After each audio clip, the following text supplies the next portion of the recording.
Hello everyone.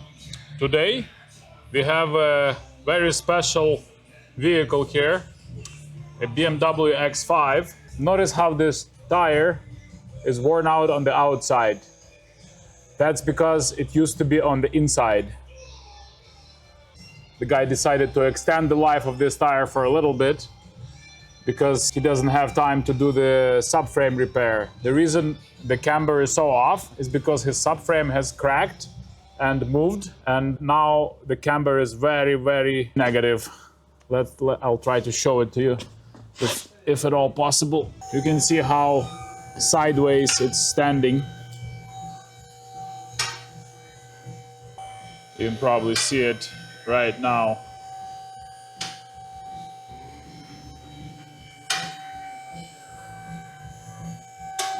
Basically, only the inner side of the tire is contacting the road properly. The outer side is almost not touching. Same goes for the other side. You can see how far out the camber is. Now let's see how this subframe looks like. Here's why. Notice this large crack right here. Right here.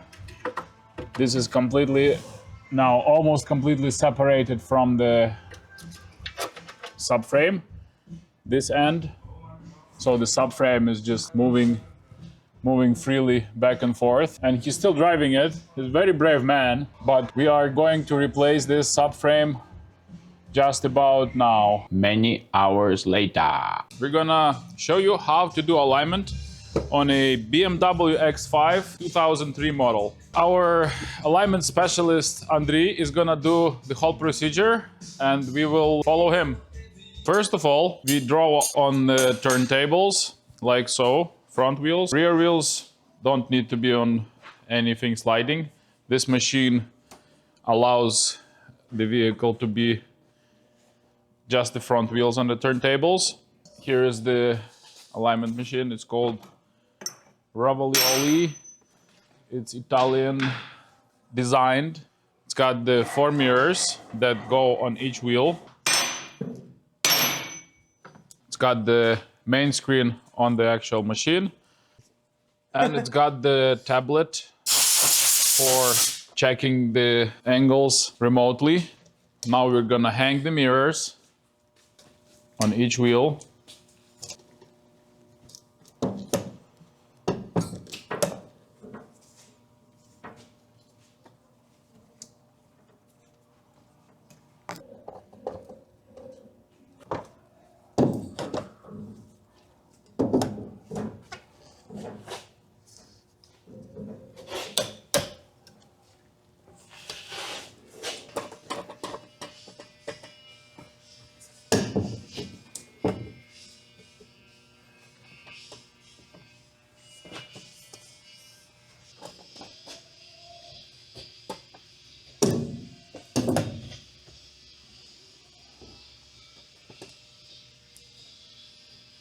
Now the cameras are mounted between the mirrors.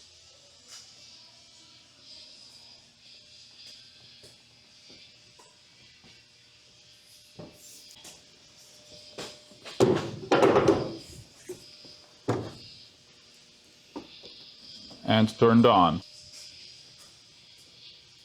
Now we're lowering the vehicle back to the floor level so that we can do the setup. First of all, we apply brakes with the special brake holding tool, like so.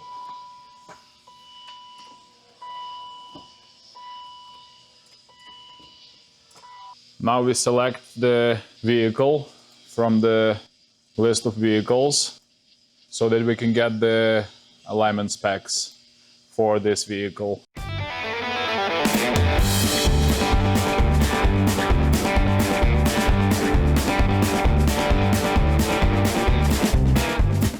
Here's all the specs. We set the rim size that we have, which is 20. And we have already done the brake holding. Now we're gonna go do the swing. Our tablet is already hooked up wirelessly, so we see what we see on the screen is what we see on the tablet. Now let's go ahead and do that swing with the steering wheel.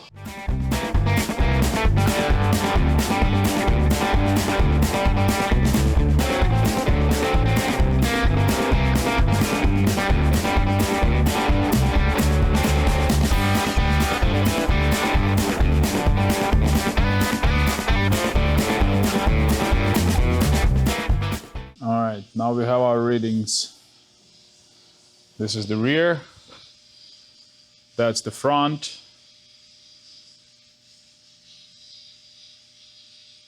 Now we lock the steering wheel in the center position and proceed to align it.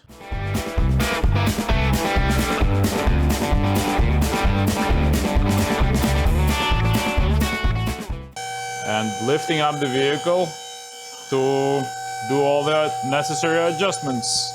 Right side, rear. We need to adjust camber only.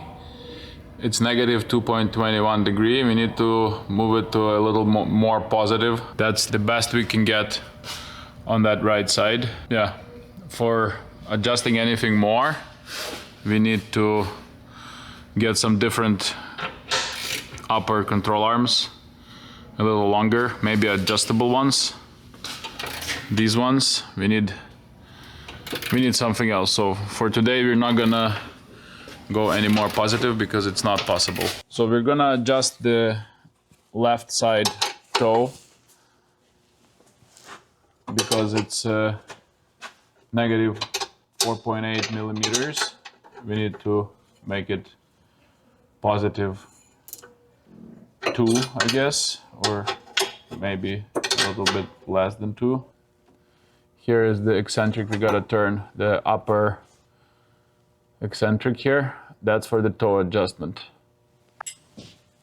After all the adjustment attempts, we were able to get the camber close to negative 2 degrees, and we were forced to do toe out about 3 millimeters, 3.2 millimeters on each side, because the left side could not go any more positive than negative 3.2 millimeters. So we had to match the right side so that this thrust angle, the green square you're seeing, equals 0, so that the rear axle does not pull the vehicle in any direction. The front adjustments are fairly simple on this vehicle. There's only one adjustment. You can only adjust toe. Camber and caster are non-adjustable, and they're actually almost fine. Just the toe. It's called toe and go.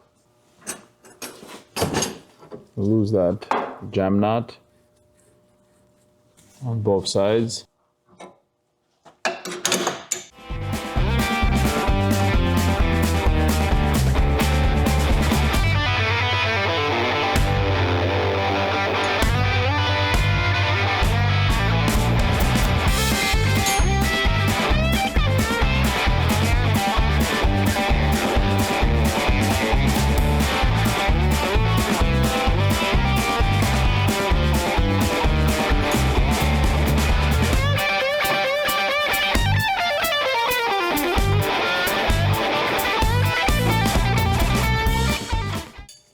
Jamming them on after the adjustment.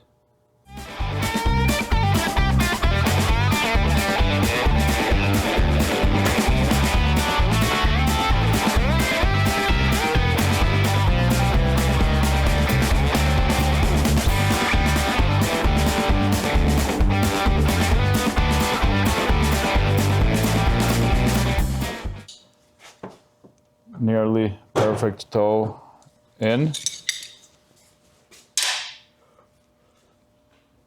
Time to go for a test drive. So now just gotta remove all the mirrors and cameras, put the pins back in, and go for a little test drive. Overall, we see that our rear thrust angle in the right bottom corner is 0. That means the vehicle will not be pulling to either side, even though the toe on the rear is negative 3.2 millimeters. That means the wheels are towed out and they are wearing on the inside, and the rear camber of pretty much -2 degrees is also not helping. So overall, it's going to be eating some tires, but it will drive straight. The front one is totally fine. Camber is a little bit out of spec on one side, but that's not a big deal. Should be all right. And the toe is almost even. We're good to go. We're going to have to think of something with the rear to increase that camber to at least -1 degree, or I would even like it at exactly 0. Anyway, thanks for watching. I hope this video was helpful, and I'll see you in the next video.